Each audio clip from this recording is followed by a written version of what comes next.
Hello प्यारे students, आप सभी का एक बार फिर से स्वागत है हमारे YouTube channel maths with Ritesh में, जहां पे हम एक सीरीज स्टार्ट किए हैं। हम डेली एक नया क्वेश्चन लाएंगे जहां पर आपको उसके सोल्यूशन के बारे में बताएंगे, जिसको देख के आप अपना कॉन्सेप्ट और मजबूत कर सकते हैं और आप ये जान सकते हैं कि किस टाइप के क्वेश्चंस को कैसे अप्रोच किया जाए। तो चलिए आज का सवाल पढ़ते हैं। बहुत ही अच्छा सा सवाल है। तो क्वेश्चन आपका ये है कि एक फंक्शन दिया हुआ है, इसमें x ग्रेटर देन 0 है, तो ये वाला फंक्शन डिफाइन है आपका। x इक्वल टू 0 पे कितना है फंक्शन का वैल्यू, q के बराबर है। और x लेस देन 0 के लिए कितना है, ये दिया हुआ है फंक्शन आपको। ठीक है, तो इसमें बच्चों आपसे बोला है कि फंक्शन r पे डिफरेंशिएबल है, मतलब पूरे रियल नंबर के लिए। इसका मतलब ये 0 पे भी डिफरेंशिएबल होगा, राइट। अगर पूरे रियल नंबर के लिए है तो 0 के लिए भी होगा। आपसे पूछा है कि p plus Q plus lambda की वैल्यू बताओ, ये सीरीज दिया हुआ है, इसका वैल्यू बताओ। और यहाँ पे अगर g इसका इन्वर्स है तो g डैश हाफ की वैल्यू बतानी है। ठीक है, देखिए ऐसे सवाल में आप पहले तो इस लिमिट को पूरे सॉल्व करिए, इससे आपको एक अच्छा सा फंक्शन मिलेगा। बिना वो मिले आप सॉल्व नहीं कर सकते, तो हमें इस लिमिट को ध्यान से सॉल्व करना चाहिए। उसके बाद इस लिमिट को भी ध्यान से सॉल्व करना चाहिए। दोनों को कर लेंगे, फिर हमें अच्छा सा फंक्शन मिलेगा। फिर हम डिफरेंशियबिलिटी का यूज करके p निकालेंगे, q निकालेंगे और r निकालेंगे। ठीक है, तो चलिए लिमिट को सॉल्व किया जाए। हमारे सामने एक लिमिट दिया हुआ है, limit n goes to infinity px upon n। ठीक है, उसके बाद एक समेसन दिया हुआ है बच्चों।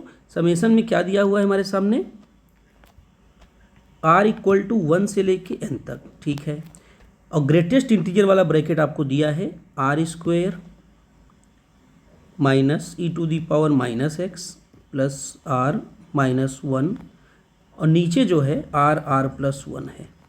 ठीक है, बाहर आपका प्लस लैम्डा लिखा है, वो तो कांस्टेंट है, उससे मतलब हमें है नहीं। ठीक है बच्चों, तो अब अपन क्या करने वाले हैं, अगर हम ध्यान से देखें तो जो ग्रेटेस्ट इंटीजर का ब्रैकेट लिखा है उसमें जो टर्म है e to the power minus x, उससे तो हमें ज़्यादा कुछ खास मतलब अभी है नहीं। लेकिन अगर आप ध्यान से देखें तो r square plus r minus 1, और इसको ऐसा लिख सकता हूँ plus minus e to the power minus x. अब आपको भी पता है कि हम लोग आर की वैल्यू कहाँ से कहाँ तक रख रहे हैं, 1 से लेके n तक। तो जब आप 1 से लेके n तक रखोगे तो ये हमेशा क्या होगा, इंटीजर ही तो होगा। और अगर ये हमेशा इंटीजर देगा तो ग्रेटेस्ट इंटीजर की प्रॉपर्टी से ये पूरा पोर्शन कहाँ चला जाएगा, बॉक्स के बाहर चला जाएगा। ठीक है, तो अपना हो जाएगा limit n goes to infinity px upon n summation r equal to 1 to n r square plus r minus 1, ये तो बाहर चला गया। और बचा बॉक्स में क्या, minus e to the power minus x upon r plus 1 plus lambda. ठीक है, अब अपन डिस्कस करने वाले हैं इसके बारे में। पहले ये कितना होने जा रहा है, तो आप देखिए ये फंक्शन जब डिफाइन था, तो ये फंक्शन कब डिफाइन था, जब x अपना क्या था, पॉजिटिव। तो x जब पॉजिटिव होगा तो हम लोग ग्राफ देखते हैं e to the power minus x का। E to the power minus x का ग्राफ कुछ इस तरीके से होता है, ये 1 होता है। तो अगर आप 0 से आगे जाते हो तो e to the power minus x कहाँ से कहाँ होगा, 0 से 1 के बीच में ग्राफ से दिख रहा है। ये हमारे पास माइनस भी है, तो माइनस से मल्टीप्लाई करेंगे तो minus e to the power minus x जो है वो -1 से 0 के बीच हो जाएगा, राइट। -1 से 0 के बीच। अब इतना हमें क्लियर है। तो अगर ये -1 से 0 के बीच बच्चों हो जा रहा है, ये चीज़ की वैल्यू कितनी हो जाएगी, अब ये वाली, ये वाली वैल्यू अपनी हो जाएगी, फिर इसको लिख देता हूँ, फिर minus e to the power minus x की जो वैल्यू है उसका ग्रेटेस्ट इंटीजर आएगा -1, क्योंकि जब कोई नंबर ग्रेटेस्ट इंटीजर ब्रैकेट के अंदर -1 से 0 होता है तो उसका आंसर -1 आता है। अब आते हैं अपने लिमिट पे, तो limit n goes to infinity. अब हम इसको सिंप्लीफाई करेंगे लिमिट को, समेसन r इक्वल टू 1 से n तक। देखिए ये आर स्क्वायर प्लस आर जो लिखा है यही तो है आर स्क्वायर प्लस आर, इसको डिवाइड करिए तो 1 minus r upon r plus 1 minus 1 upon r plus 1 और प्लस लैम्डा।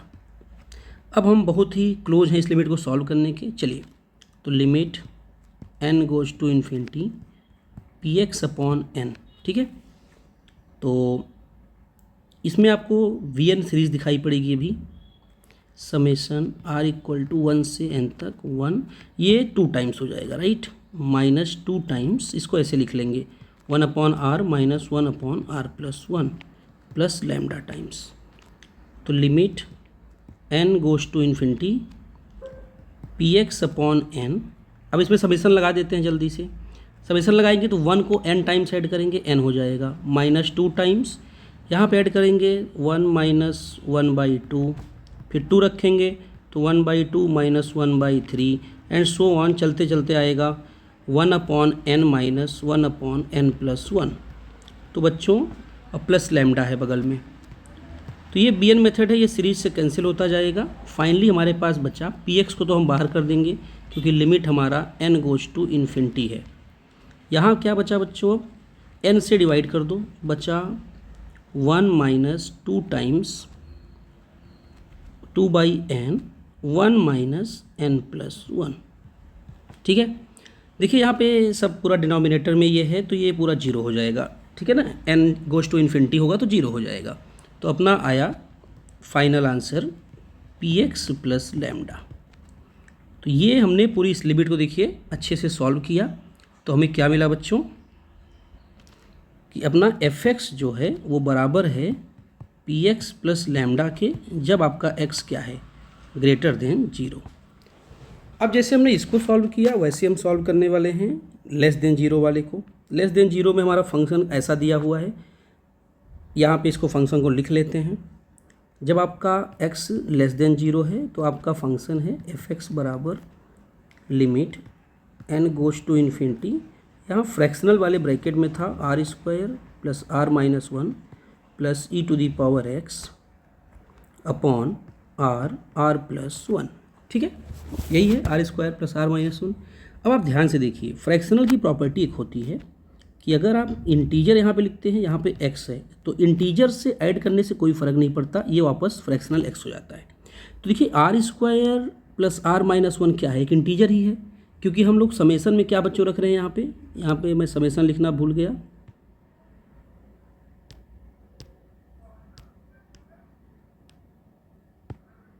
ठीक है,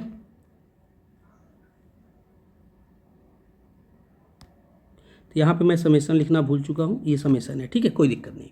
तो अपना ये हो जाता है फ्रैक्शनल x। ठीक है, तो अब इसकी वैल्यू कितनी हो जाएगी फिर हमारे पास, fx बराबर limit n goes to infinity, final मिला हमें fractional e to the power x upon r plus 1। ठीक है, तो अब यहाँ पे एक चीज़ आपको दिखाता हूँ कि हम इसके बारे में डिस्कस करेंगे थोड़ा सा, fractional e to the power x। अगर आप ध्यान से देखिए e to the power x के बच्चों ग्राफ को, तो graph e to the power x का इस तरीके से बनता है। हमें कहाँ डिस्कस करना है इस समय, x लेस देन 0 के लिए। जब आप x लेस देन 0 की बात करेंगे तो ई टू दी पावर आपका 0 से 1 के बीच हो जाएगा।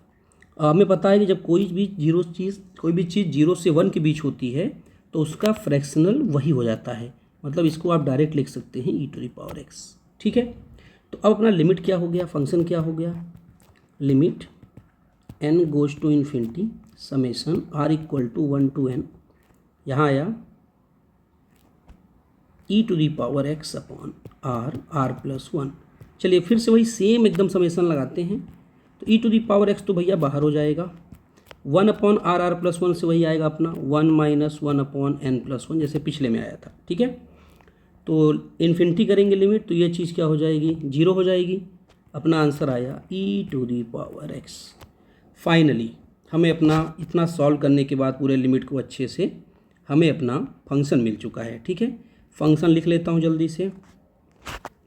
फंक्शन मिला fx equal to p x plus lambda, यहाँ था अपना q, ये तब था जब ग्रेटर देन 0 था, ये तब था जब इक्वल था, जब ये लेस देन था तो अपना e to the power x आ गया। चलिए फंक्शन आ चुका है, अब आते हैं, ये फंक्शन आपका कंटिन्यूअस और डिफरेंशिएबल है r पे। तो अगर डिफरेंशिएबल है r पे तो डिफरेंशिएबल 0 पे भी होगा, differentiable at x equal to 0। अब बेटा अगर डिफरेंशिएबल है तो फिर ये कंटिन्यूअस भी होगा 0 पे, continuous at x equal to 0। तो 0 पे कंटिन्यूअस है तो f ऑफ 0 माइनस बराबर f ऑफ 0 प्लस बराबर एफ ऑफ जीरो होगा। ये हमारी कंटिन्यूटी की डिफिनेशन होती है। तो एफ ऑफ जीरो माइनस क्या होगा, यहाँ पे आपको जीरो रख देना है।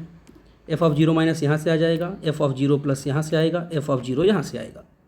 तो एफ ऑफ जीरो माइनस हो जाएगा e to the power zero, f of zero plus हो जाएगा p into zero plus lambda, और एफ ऑफ जीरो है क्यू। तो आ गया अपना लैम्डा बराबर क्यू बराबर 1। तो लैम्डा क्यू की वैल्यू तो आ गई। अब हम करेंगे डिफरेंशियबिलिटी यूज। तो डिफरेंशियबिलिटी यूज करेंगे तो अपन एफ डैश एक्स निकाल लेते हैं। एफ डैश एक्स क्या हो जाएगा, P x greater than zero के लिए, और एक्स लेस देन जीरो के लिए क्या हो जाएगा, e to the power x. तो यहाँ से अगर ये डिफरेंशिएबल है जीरो पे, तो लेफ्ट हैंड डेरिवेटिव जीरो पे और राइट हैंड डेरिवेटिव सेम होना चाहिए। लेफ्ट हैंड डेरिवेटिव क्या हो जाएगा, e to the power zero यहाँ से आएगा, और राइट हैंड डेरिवेटिव पी है। दिस विल इम्प्लाई पी की वैल्यू कितनी आ गई बेटा, 1 आ गई। तो फाइनली हमें मिल चुका है P बराबर Q बराबर लैम्डा बराबर 1। P Q लैम्डा तीनों की वैल्यू 1 है। तो हमसे बच्चों क्या पूछा था, यहाँ पे देखिए, देखते हैं पहले पेज पे क्या पूछा था हमसे। पहले पूछा था हमसे यहाँ पे P plus Q plus lambda की वैल्यू। तो अपना आंसर इसका आ चुका है 3। तो एक आंसर आपका आ गया। अब दूसरा वाला सवाल लिख लेते हैं। दूसरा वाला सवाल अपना क्या है बच्चों, दूसरे वाले सवाल में है, आपसे पूछा है एफ डैश ऑफ ln2 बताओ, plus F dash of ln half, plus F dash of ln 3/4, plus चलता जाएगा ऐसे, ठीक है, इनफाइनाइट तक। ठीक है, अभी हमने देखा कि एफ डैश एक्स अपना क्या है। देखिए एफ डैश एक्स अपना क्या है, यहाँ पे p लिखा हुआ है, p की वैल्यू 1 है। जब x क्या है, पॉजिटिव, अगर x नेगेटिव हुआ तो अपना क्या है, e to the power x है। ठीक है, अगर हम ध्यान से देखें लॉग का ग्राफ बच्चों, तो ln x का ग्राफ इस तरीके से होता है, आपने देखा होगा, कुछ इस तरीके से होता है। ये 1 होता है, 1 पे 0। तो अगर मैं ln2 की बात करूँ तो ln2 तो पॉजिटिव होगा, सबको पता है। ln2 पॉजिटिव होगा तो फिर एफ डैश ln2 कितना आंसर आएगा पॉजिटिव के लिए, 1 आएगा। लेकिन अगर आप x नेगेटिव डाल रहे हो तो हर बार e to the power x आएगा। तो इस तरीके से एफ डैश ln हाफ जो कि नेगेटिव होगा, क्योंकि 1 के पहले देखिए ग्राफ क्या है, नीचे है। तो ये हो जाएगा e to the power ln half, और ln की प्रॉपर्टी होती है, ये हो जाएगा हाफ। ऐसे ही एफ डैश ln 3/4, ये कितना हो जाएगा, e to the power ln 3/4। तो इसका आंसर आ जाएगा 3/4, और ऐसे चलता जाएगा।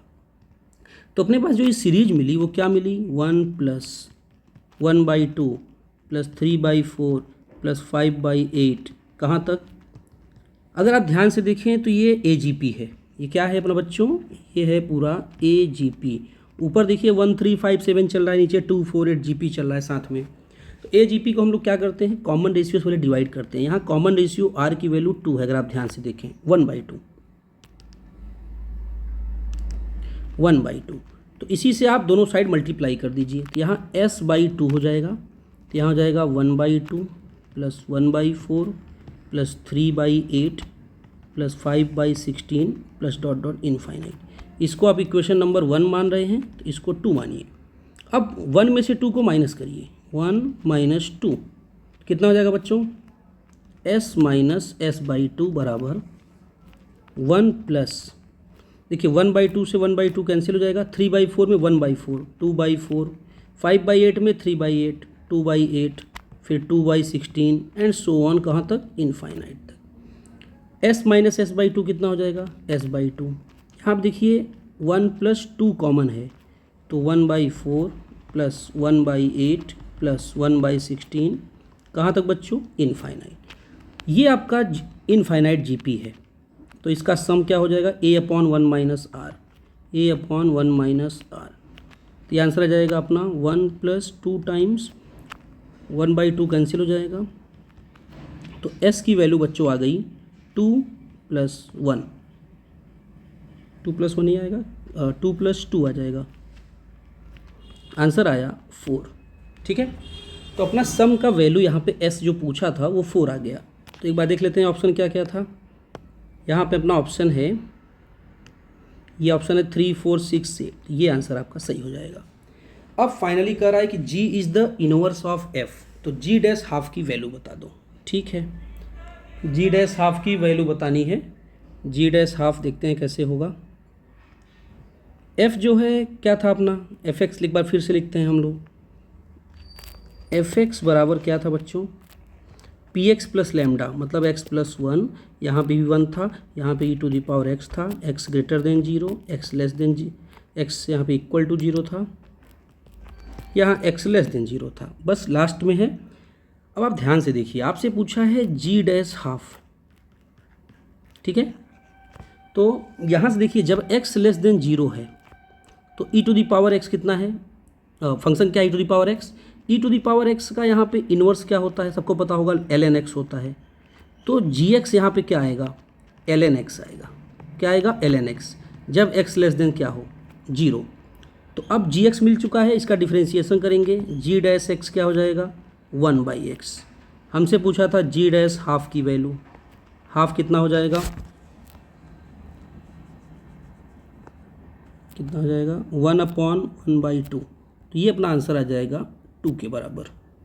ठीक है, तो यहाँ पे अपना ऑप्शन देख लेते हैं कि कौन सा है, सी इज़ द करेक्ट आंसर। ठीक है, तो इस तरीके से बच्चों हमने सारे पार्ट्स को अच्छे से कर लिया, देखा कि इसमें वीएन मेथड भी लग रहा है, ग्रेटेस्ट इंटीजर का भी कॉन्सेप्ट लग रहा है, समेसन भी है, लिमिट इन्फिनिटी भी है, ग्राफ का भी थोड़ा बहुत यूज हमने किया है ना।